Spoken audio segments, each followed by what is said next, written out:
So I wanted to put together a big blog post that just kind of put down everything that I could think of ways to get ready to prepare for your Christmas trading. And really, in a nutshell, the whole point of the blog is to get you to think about what you can do ahead of time so that when you get to Christmas, you are concentrating solely on selling, talking to your customers, interacting, and also probably dealing with all your own personal stuff that goes on in December. And you're not scrabbling around last minute thinking, oh, what should I do? Should I do a promotion for Black Friday? Like, what should I be thinking about?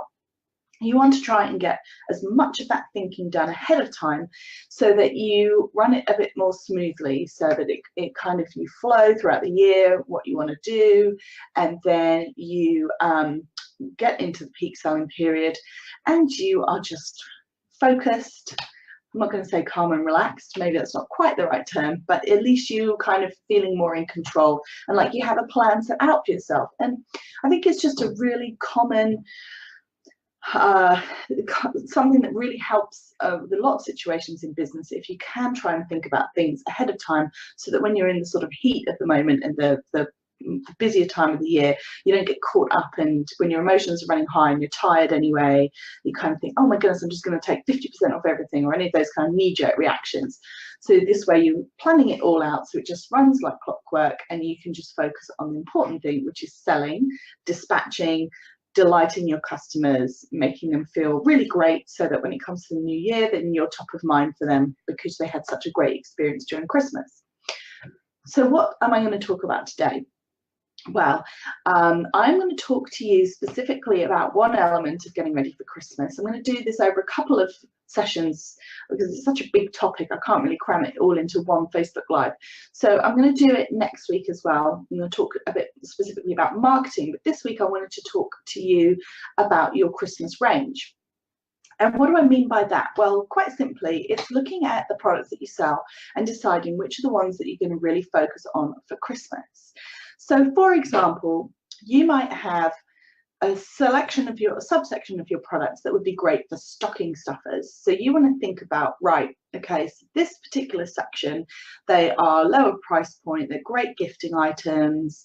So this year I'm going to focus on these being my sort of lead range on my website. So that means therefore, so then it just kind of helps you with your process. You think, right, I need a good shot. Okay, do I have a good photo?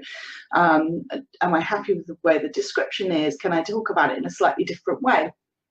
So really, your Christmas range doesn't have to be, don't get me wrong here, I'm not talking about creating a particular range which is all, you know, snowmen and snowflakes and robins. I mean, you can if you want to, and those things can do really, really well. But it's not specifically about having a range which is Christmas themed. It's about recognizing what within your products that you sell you're going to be really pushing at Christmas time. It doesn't have to be new products even. It could be an existing part of your range. Not talking about product development here. I'm talking just specifically about focusing in on what's going to be your lead sellers. So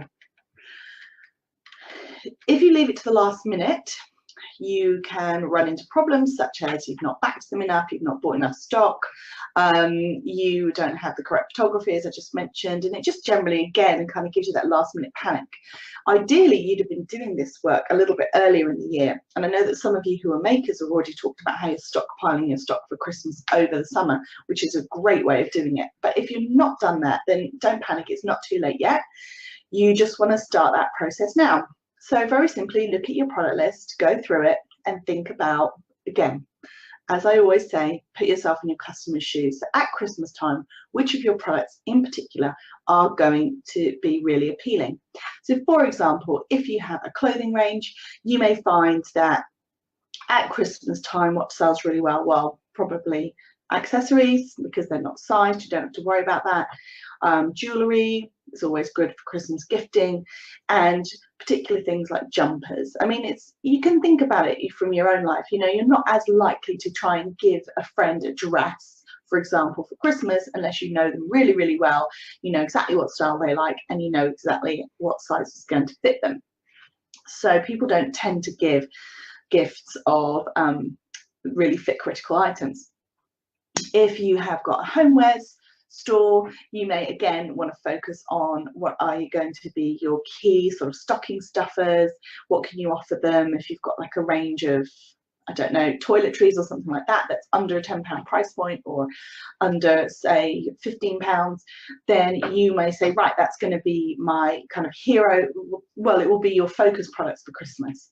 So then what you can do is you can break down and you can look at, okay, how many do I normally sell of these? What kind of uplift do I think I might get for Christmas? And therefore, how many do I need to buy to make sure that I don't run out during the peak time? So the other thing to think about is then your hero product. So that is one often where which are you going to focus in your marketing? We'll talk more about the kind of overall how to get your marketing ready next week. But again, you want to be identifying of these products, is there one which is particularly photogenic that you think could be a great pick for your Christmas advertising? Is there one that's particularly relevant or particularly sort of which is selling well now, to be honest? I mean, there's nothing wrong with your hero product being your current bestseller, because it's always the way that it works. When you've got a lot more traffic or a lot more people or a lot more sales in general, what's going to happen is it's not necessarily that your things that aren't selling well now will suddenly sell well later, but it could well be that your current bestsellers, those sales are going to get amplified. So if you've got a current bestseller, that would be a perfectly valid one to pick for your hero product. So you can look at if you can put a Christmas spin on things. So as I said, that's more about if you are developing product, you can think, can you tweak something and make it more Christmas themed? Or it may just simply be about how you talk about your product. So you probably don't talk about some of your lower price items, you may never even talk about them being gifting, but when it gets to Christmas, you may want to do messaging around Secret Santa. So this is the perfect Secret Santa gift. You know, most people, when they have to do the office Secret Santa, they've got like that £5 or £10 price point in mind. So if you've got anything around those price points, those would be great to highlight for Secret Santa. As again, stocking fillers, lower price products, or, you know, that whole gifts for her, gifts for him, you know, what is your ideal gifting? So that is really what I want you to think about this week. This is probably the piece that it's good to do first before you get into anything else for your Christmas prep. Look at your range, look at what you want to push during Christmas, have a go at estimating what you think your sales are going to be and therefore how much stock you need to have of these items, and start getting yourself ready. This is a great time of year to be sorting out, well, again, probably a little bit late, but if you're working on this now, then great. If you've got any suppliers that you need to be getting orders in from, getting those all confirmed, you want to be doing all of that stuff now so that you're not scrabbling around for stock in November, December, when you may well have suppliers who are just not available, or you've got to wait for deliveries or all the rest of it. So do this exercise now. Map out what you think you want to push for Christmas, which particular ranges. It depends how big your range is. I mean, if you've got a fairly small range, then you may just want to pick one product. But if you've got a pretty big range, you want to focus in on which areas you're going to be promoting. So have a look at those, have a look at how much you think you're going to need, check whether or not you've got enough, check your forward orders, make sure that you've got enough stock coming in between now and Christmas, and just generally get a sense in your head of what you're going to be wanting to promote. As again, always, if you're stuck, if you're not sure, bring it back to your customer. Your customer sitting in front of their computer or going into your store at Christmas time looking for gifts, then what are they going to be doing? Or is it going to be treats? That's the other end of the spectrum. So, for example, I was saying dresses, you're not going to give them as gifts, but that could be great for parties. So think about your range, think about what it is that you want to push. Is it gifting? Is it treats for self? So beauty is a great one where it can be a bit of both. And really think about which of your products are most applicable to this time of year, and take a look and make sure that you've got enough of them. Sounds simple, right?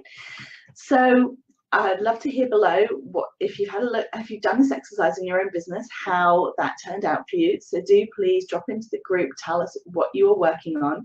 The other thing I'm going to do is I'm going to pop a link into the checklist that I have. So I've worked on this big blog post, and then from the blog post you can download a checklist that just gives you a printable that you can print out, stick up in your office month by month, tick off what it is you need to do to get ready for Christmas. And it's also in that I've put all the key dates. So the key dates for trading all the holidays, all the various different, there's a whole plethora, and it's not just Black Friday anymore. There's a, you know, free shipping Saturday and a green Saturday and all kinds of things. So that's all in there for you to start your planning. And also I have put in, based on my own experience and based on overall industry, the norms for the industry, looking at various different types of product and when it's going to peak in the Christmas season. So that's really important to know. So for example, especially if it's your first trading season, to be aware that some products will actually peak at the end of November, especially around Black Friday. We're seeing more and more that those Black Friday sales are, if anything, taking away from the December sales. So you don't want to be kind of gearing up all of your stock to be ready for December when actually the peaks come in earlier. So definitely worth having a look at those peaks, checking it for your own business and making sure that you are ready for a nice, smooth, profitable Christmas 2018. That's it from me. I hope you all have a fantastic Bank Holiday Monday, and pop in below and tell me what you're going to be promoting for your Christmas 2018. Thanks, bye.